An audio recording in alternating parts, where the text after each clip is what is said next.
कैसन पियावा के चारी तरबा।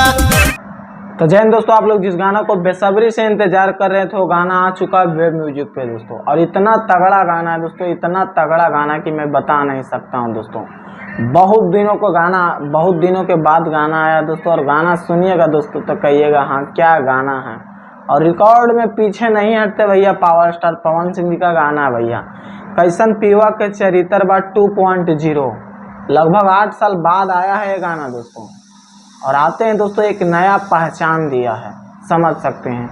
आय हो दादा कैसन पीवा के चरित्र बा, बहुत तगड़ा गाना है दोस्तों, लेवल का गाना है ये गाना दोस्तों। 15 घंटा में 2.3 मिलियन से ज़्यादा व्यूज क्रॉस कर लिया दोस्तों, यानी 23 लाख से ज़्यादा व्यूज क्रॉस कर लिया दोस्तों।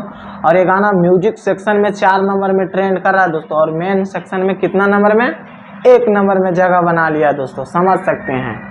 8 साल पुराना गाना है, समझ सकते हैं। इस पे बनाया गया है दोस्तों आय हो दादा कैसन पीवा के चरित्र बा 2.0। पावर स्टार पवन सिंह जी के आवाज़ में आप लोग को सुनने को मिलेगा। प्रियांशु सिंह जी का म्यूजिक है और लिरिक्स है दोस्तों शुभम मिश्रा का। और रानी एक्ट्रेस फिट है दोस्तों। तो प्लीज़ एक बार जरूर जाकर सुनिए, वेब म्यूजिक पे आप लोग को सुनने को मिलेगा। और 15 घंटा में एक नया लकीर खींचा है। 4 नंबर में म्यूजिक सेक्शन में और 1 नंबर में मेन सेक्शन में गाना ट्रेंड कर रहा है दोस्तों। तो प्लीज़ एक बार जरूर जाके सुनिए। और जो अभी तक नहीं सुने तो प्लीज़ एक बार जरूर जाके सुनिए। और चैनल को सब्सक्राइब कीजिए, वीडियो को लाइक कीजिए, ज़्यादा से ज़्यादा शेयर कीजिए। बाकी फिर मिलते हैं अगले वीडियो में। जय हिंद।